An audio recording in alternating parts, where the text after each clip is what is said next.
Good morning. Om Shanti. आप सभी को होली मुबारक हो।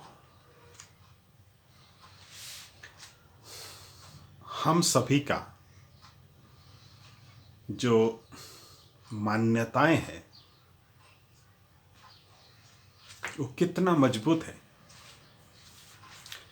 आपकी उसके बारे में समझ कितना स्पष्ट है और उसके बारे में संदेह क्या है।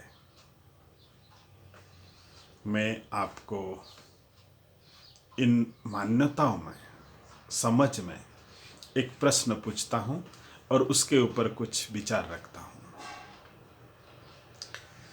पुनर्जन्म होता है या नहीं होता है, इसके बारे में आपने अनेक बातें सुना है। उस कॉन्सेप्ट की स्पष्ट अंडरस्टैंडिंग रखते हैं या नहीं रखते हैं। अगर हम पुनर्जन्म की बात करेंगे, एक व्यक्ति जब मृत्यु होता है हम कहते हैं देह त्याग किया, तो किसी और एक चीज जो देह को छोड़ दिया ऐसे समझ होता है। शरीर छोड़ा, देह त्याग किया, प्राण वायु उड़ गए, तो हम एक अलग सत्ता है जो देह को धारण किए हुए हैं और उस देह को हम छोड़ देते हैं। अच्छा, देह त्याग करने के बाद पुनर्जन्म लिया, फिर से जन्म लिया। और ये कॉन्सेप्ट हमारे जीवन में, हमारे कथा कहानी में, हमारी लेख में, कविता प्रबंध में इतना भरा हुआ है कि उसको आप साइड कर नहीं सकते हैं। पर उसके बारे में अगर स्पष्टीकरण मांगा जाए तो बड़ा ढीला ढाला विचार होता है। स्ट्रॉन्ग कॉन्सेप्ट रखिए। आप अभी वर्तमान इस शरीर में पुनर्जन्म लिए हुए हैं, तो पहले क्या थे, किस जन्म में थे या थे ही नहीं। आप कहेंगे हमें क्या पता। उसकी अंडरस्टैंडिंग को स्पष्ट होना चाहिए, करना चाहिए। इसके बारे में हम आपको कुछ विचार देते हैं। मान लीजिए नेताजी सुभाष चंद्र बोस, जो हम इतिहास में पढ़ते हैं, हमारे देश के एक महान और नमनीय नेता है, आज़ाद हिंद फौज की रचयिता है, भारत के असली में पहला प्रधानमंत्री है। उन्होंने शरीर छोड़ा, कब कैसे वो विचार में है, पर काफ़ी साल हो गया वो शरीर छोड़े।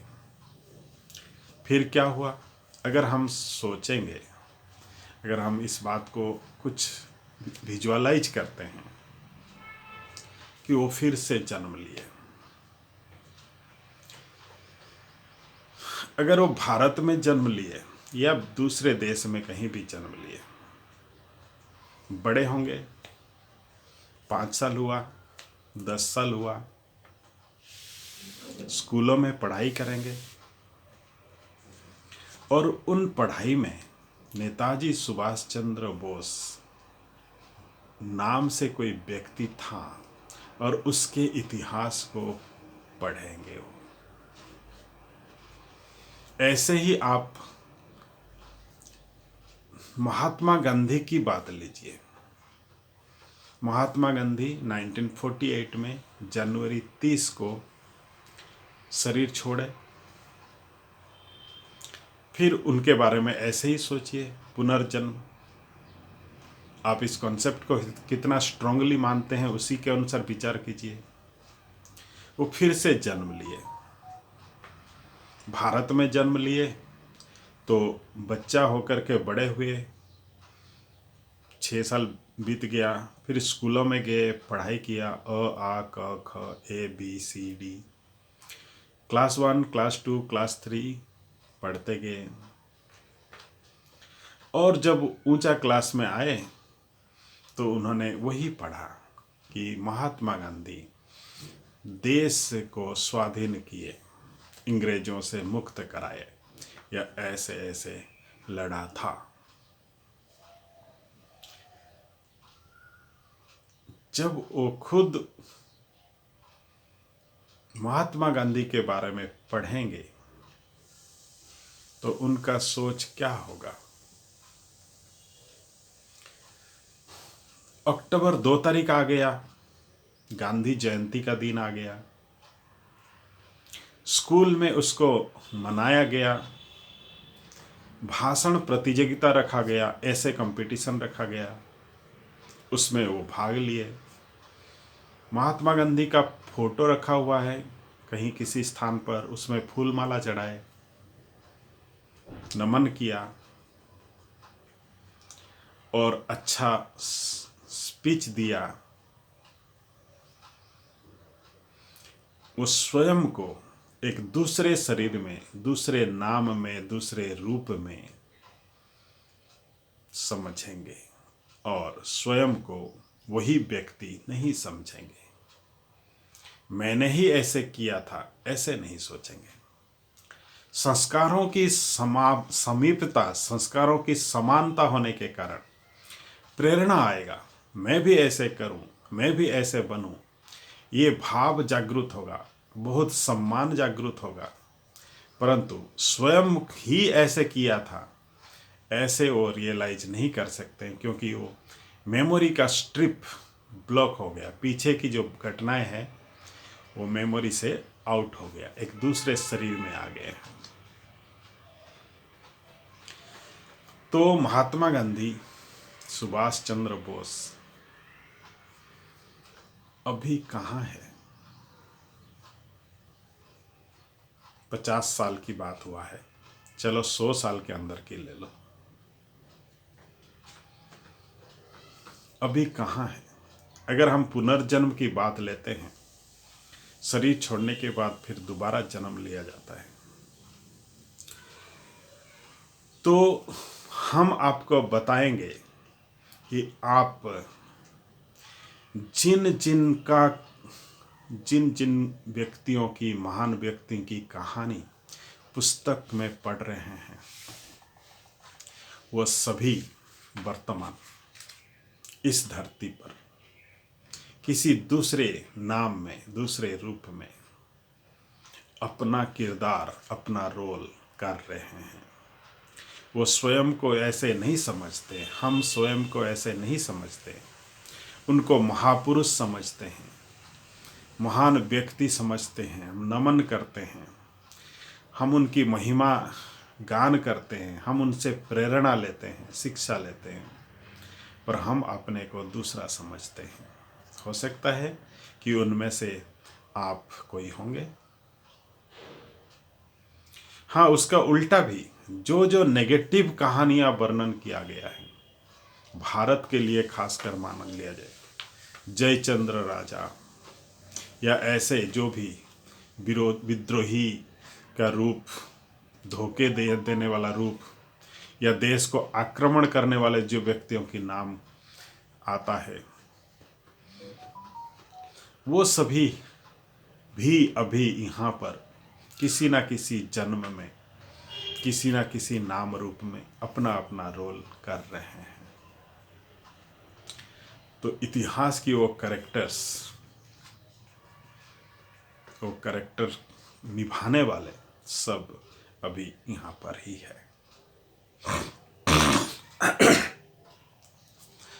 हम आपको इससे भी आगे ले जाते हैं और हमें परमात्मा शिव ने जो बताया है उसको भी स्पष्ट करते हैं। शिव बाबा ने कहा है कि ये भारत देवताओं की भूमि था। देवी देवता जिनकी आप पूजा कर रहे हैं वो सब इसी धरती में ही थे। उनकी सभ्यता था देव सभ्यता, सोने की चिड़िया, देवभूमि। और वो सभी जन्म लेते लेते धीरे धीरे आत्माओं की पतन होने के कारण, कलाएं कम होने के कारण देव आत्मा से साधारण आत्मा, पाप आत्मा बन गए। विकारों की प्रविष्टि के कारण अपने को देव कहलाने के योग्य नहीं रहे और वो सभी भी आप ही हो, क्योंकि अति पतन स्तर में आ गया तो स्वयं को अभी का समझते हो और अपनी ही पूज्य स्वरूप मूर्तियों के सामने आप माथा टेक रहे हो, पूजा कर रहे हो और उनसे कुछ मांग रहे हो, क्योंकि आप ये नहीं जानते हो कि एक समय था जब आप स्वयं ही उस क्वालिटी के थे। ये सत्ययुग और त्रेतायुग लेवल की स्तर था आपका, वर्तमान आप कलियुगी लेवल के बन गए हो। तो अभी स्वयं को ऐसे श्रेष्ठ दिव्य फिर से बनाना होगा। पुनर्जन्म की इस बात के ऊपर आप विचार कीजिए। आप इससे पहले एक जन्म था, आज से 50 साल पहले, उससे पहले और जन्म, और एक जन्म, कितने जन्म से आप ऐसे जन्म लेते हुए आ रहे हो। सतयुग समय में आप थे या नहीं, तब से लेकर के जन्म लेते आ रहे हो, या आप बस इसी जन्म में या कुछ जन्मों से ही जन्म लेते हुए आ रहे हो। इसका इतिहास क्या है, इसका स्पष्ट ज्ञान क्या है, ये है विचार करने की, अपनी मान्यताओं को स्पष्ट रूप से देखने की बात, पुनर्जन्म की बात। इसके ऊपर हम अगले क्लिप में और डिटेल्स में बताएंगे। अच्छा, सभी को याद, प्यार और नमस्ते। किसी को कोई प्रश्न हो तो जरूर पूछ सकते हैं। ओम शांति।